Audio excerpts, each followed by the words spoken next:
Yes, ladies and gentlemen, good evening, good morning, good afternoon, good night for everybody.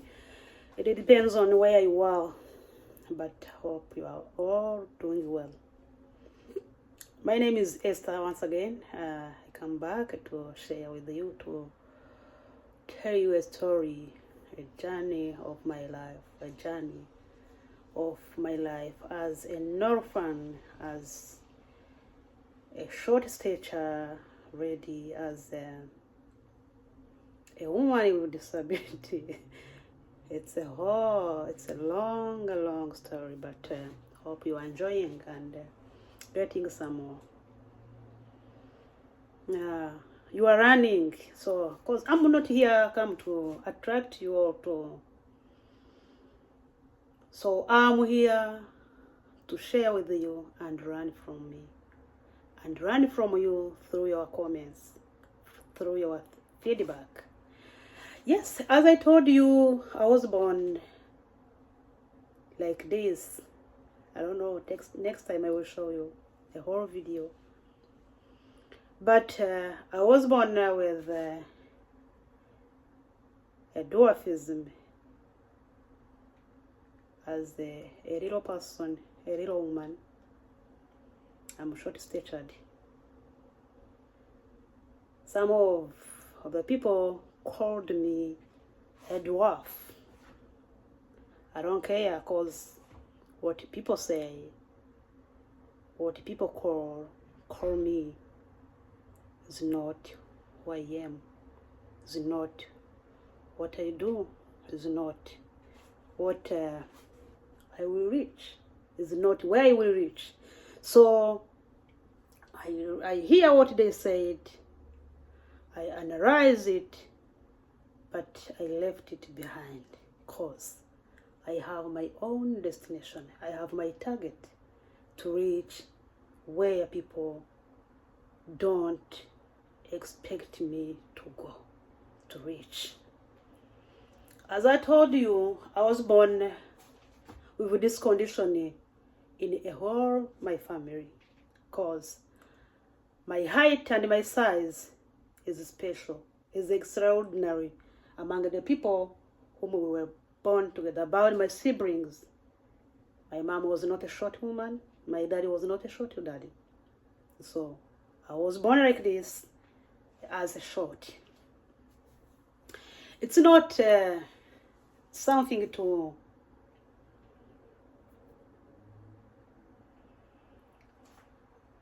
ignore, is something I am proud of. Yes, I'm proud of it.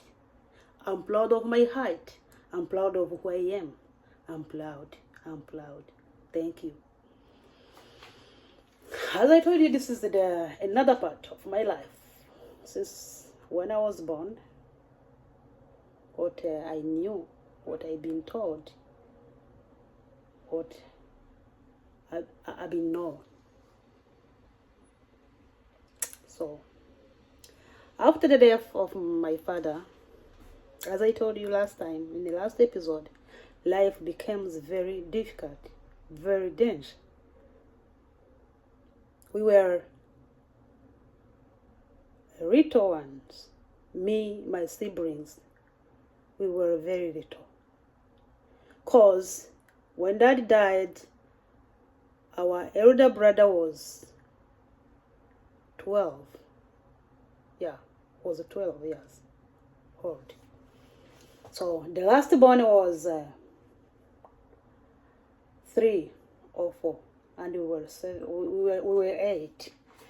At that time, as the children who were born with everything, to get milk to drink was easy for us, because we had a lot of cows.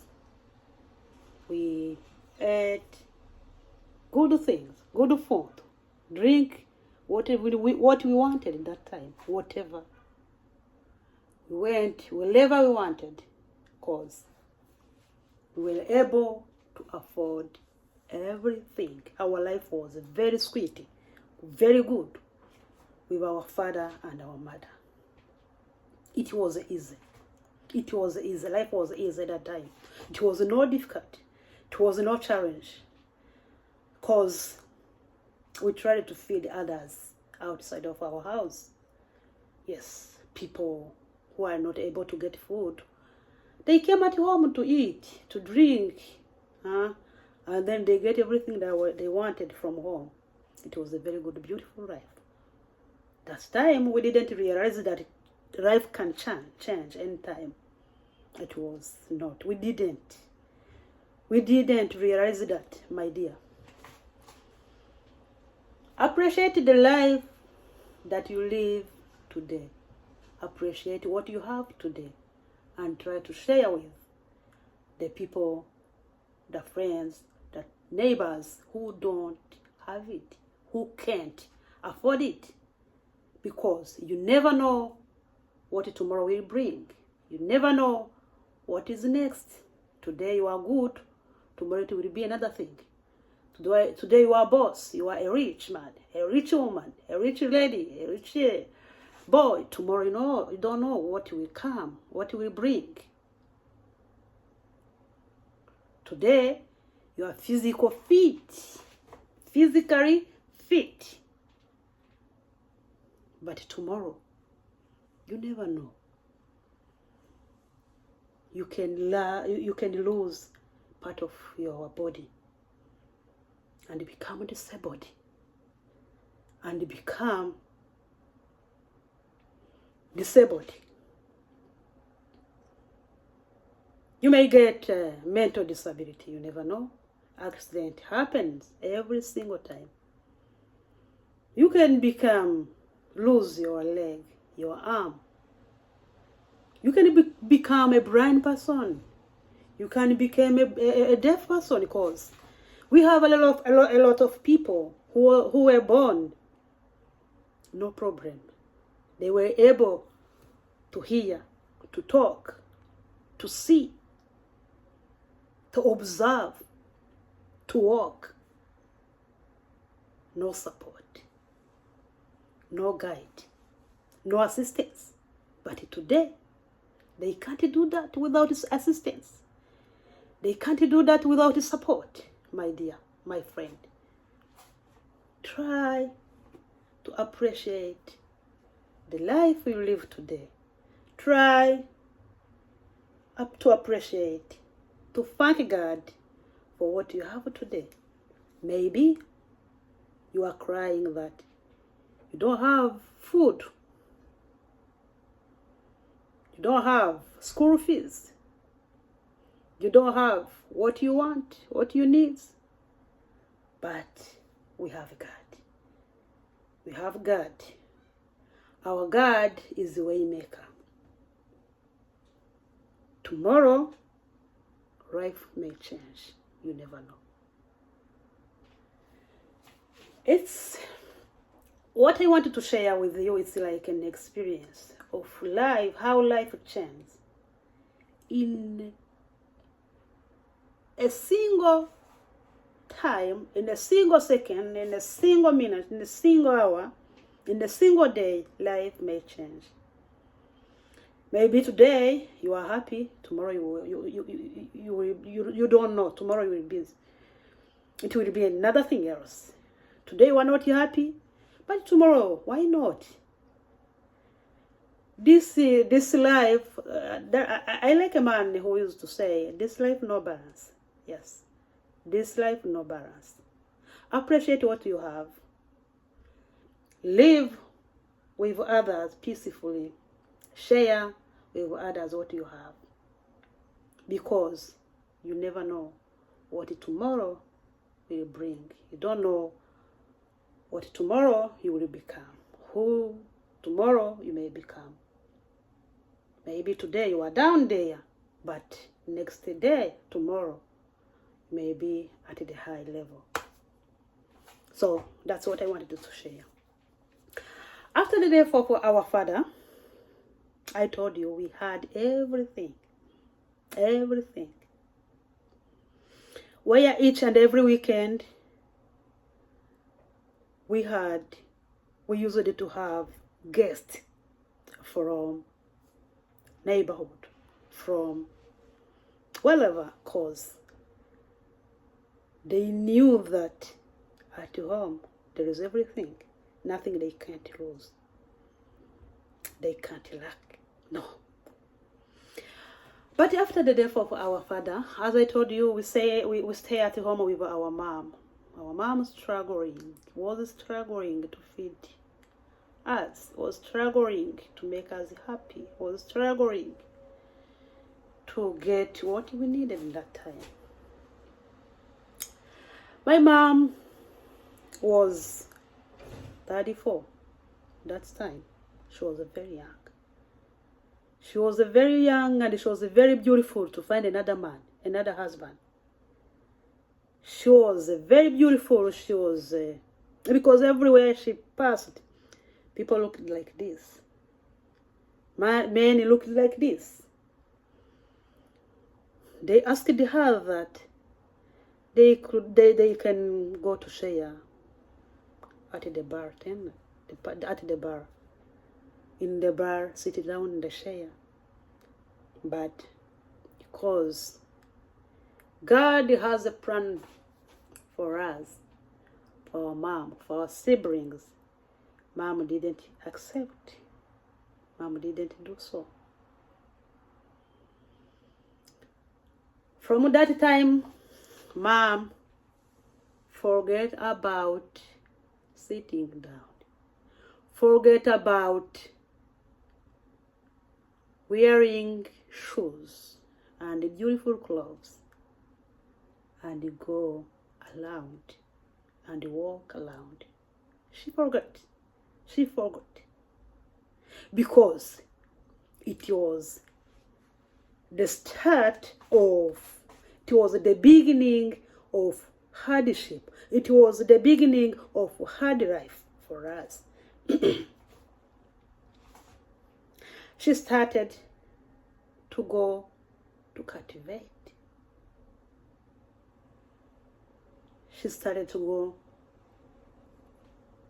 all over to see how we will survive next time. I remember there was a day where we stayed at home, no food, no drink. What we drink that time, it was water, because it was for free. Not a good water, not the water from the river there. So to get the things to eat, it was not easy. What we needed is to wait until when we get people who may come to visit us and bring some food and bring some drinks. That's what we was waiting for. Because it's like a very difficult and a very long journey, but there is some part of it I wanted to jump because it's a very long story. It's a very long story. So we were waiting for people who come to visit us, to feed us, to give us food, to give us some more drinks, to give us clothes. Because if today we are on a Saturday, tomorrow is Sunday, we're supposed to go to church. So we took the clothes that we wear and we wash it, and then we put it there, we hang it there to dry, so that tomorrow morning we will need it and take it to go to church. Shoes was another thing else. Remember, before we were very rich, we have everything: clothes, shoes, food, drinks, luxury things, famous, cattle. We were not hungry for sure. We at that time we were able to afford everything that we wanted. But after things changed, my dear, what I'm saying right now is to know that life no balance. Tomorrow may change. Tomorrow may change. May change. If I'm saying that tomorrow may change, it may change from good to health to bad, from bad to good. Believe in God. And then the families members, those from my daddy's family come to visit us. Those from the mom's family come to visit us. Extended families came to visit us generally, and some of them come with food. Some of them come with something. And then that time was not easy. At the level, my mom decided to took us to the families, because the life was not easy.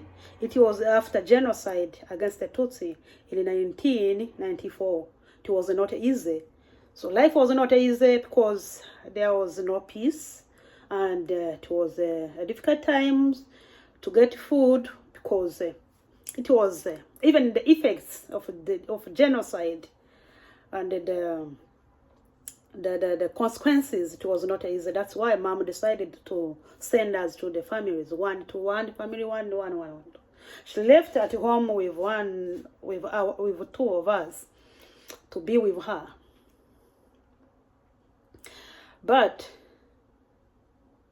when she sent us into families, it was like we are going there with no mom. Our dad died, and we lived that time. After 1 year, we came back home to live with our mom. Continue journey to church. Bible study, we were there. There are services for children at the church. Remember, they call it Sunday school. We were there. We learned. But as I told you, I was different from wherever I went. And at the church too, I was different. I was in the choir, the children choir. We sang, and played some theater, some sketch in the church. People loved me.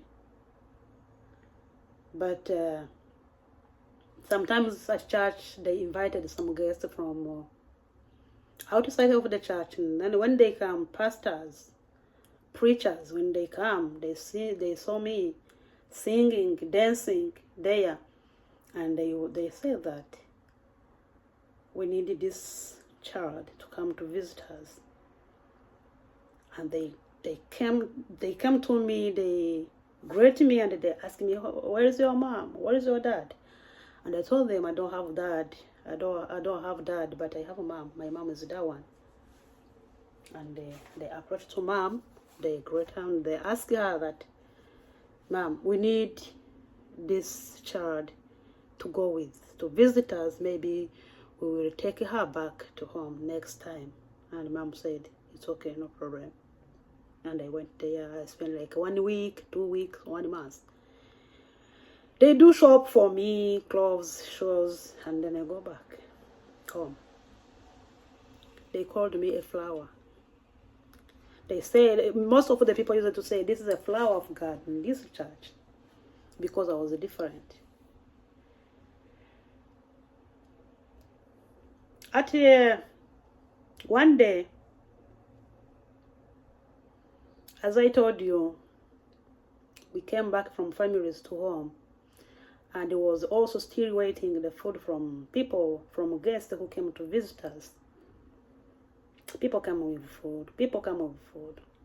But there is a time we didn't get the guest, because, for example, if it is in the summer, people usually to visit their families, to walk around. But during like winter, and people stopped. And that time when they were stopped, it was very difficult for us. There is our neighbor. One of our neighbor was a very rich man. He was a businessman. And he has a maid, a house girl. That girl was my friend, was a friend of mine. I used to go to visit her. And when I went there to visit her, maybe she said that I'm going to find, to bring some food, to bring cassava, to bring sweet potatoes from the farmer so that I could cook. And I told her that, may I follow you, may I accompany you? And she said, yes, no problem. And we go together. When she came from farmers, and I said, this is a very beautiful, it's a very big cassava. I'm going to take this one, so I will, I will roast it. I like to eat cassava, but to roast it is very delicious than boil it or to eat like this. So, and she said, okay, no problem. And I chose the big one. And then when I took the big one, I take it to home. And then when I arrive at home, I peeled it, I cut it into pieces. Oh my God. And then I put into pots, add some water, and go in the backyard and bring some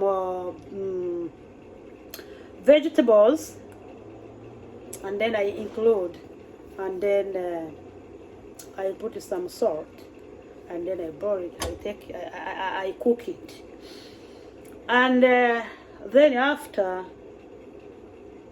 when it was ready, I took it and tried to dispatch it to practice as our number was.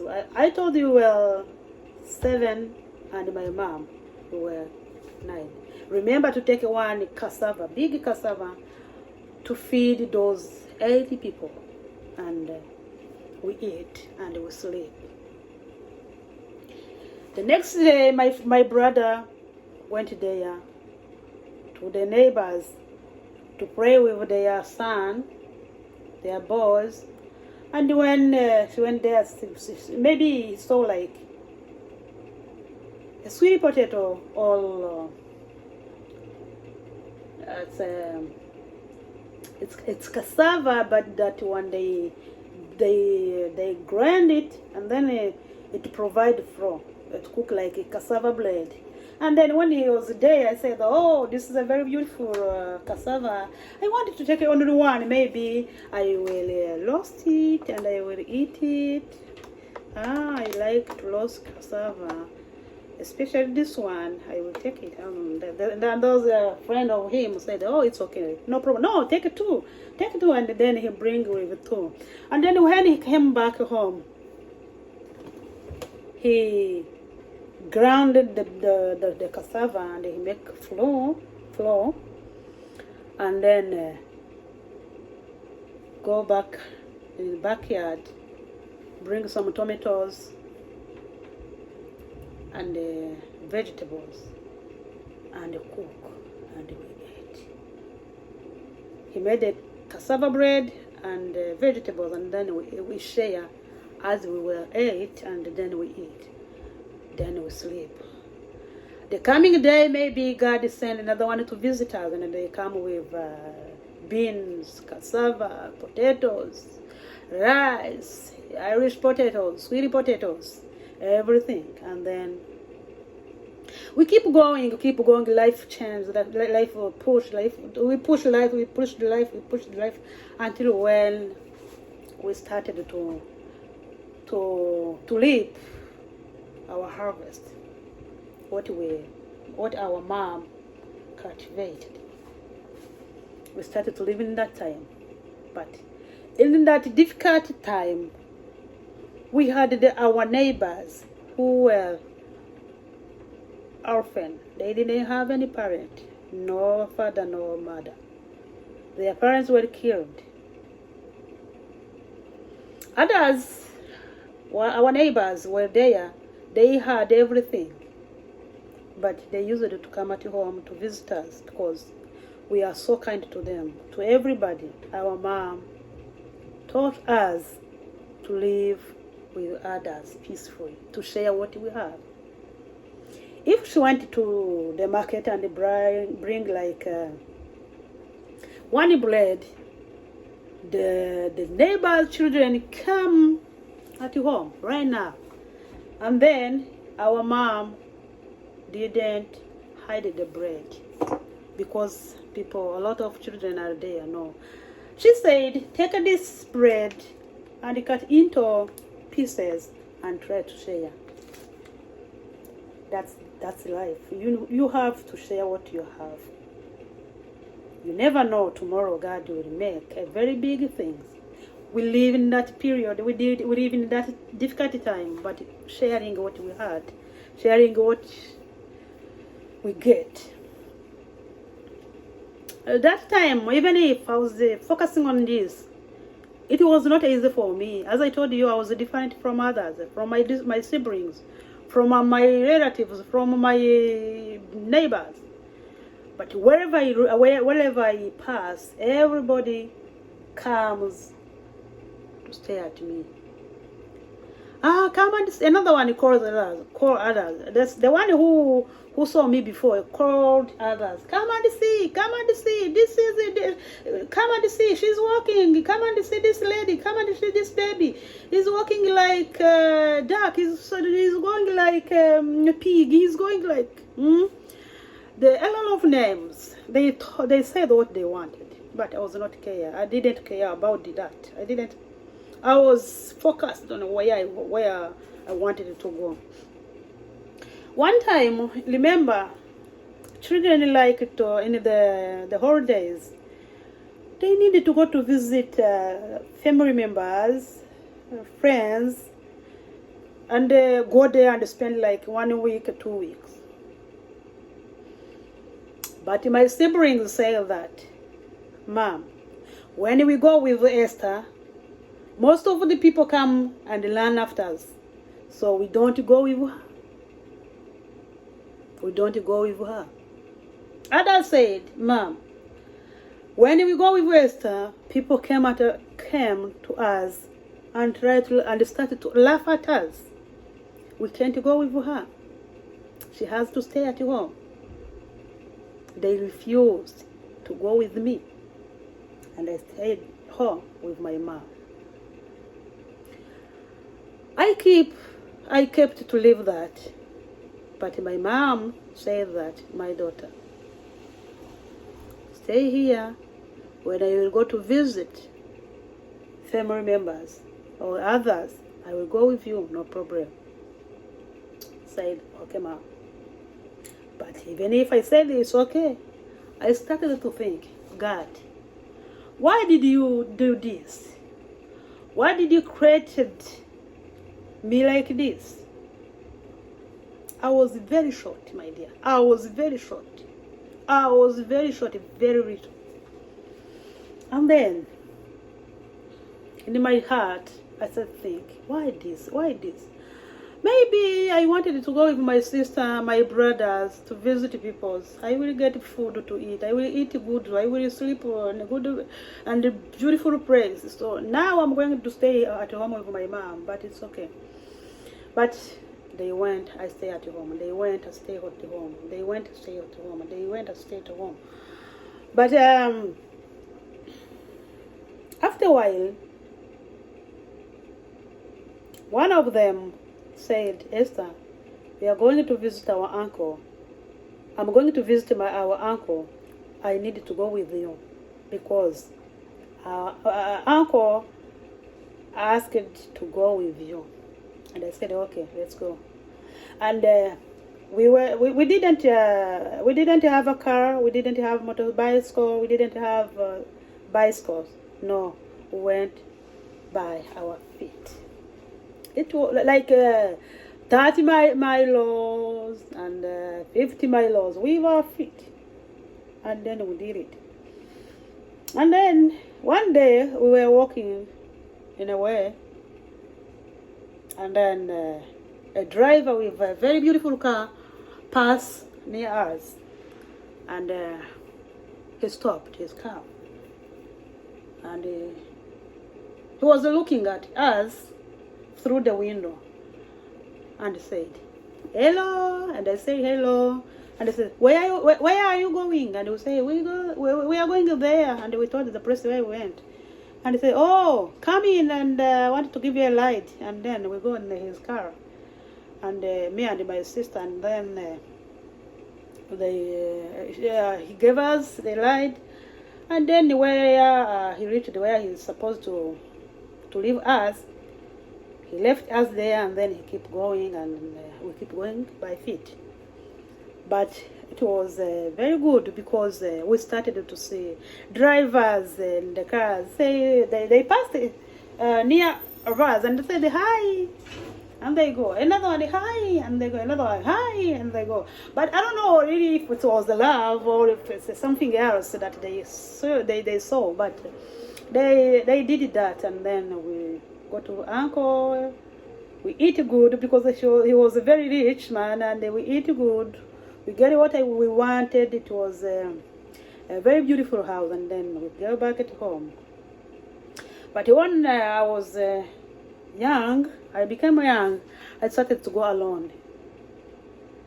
But God created any good things for us, because life changed gradually. Life changed.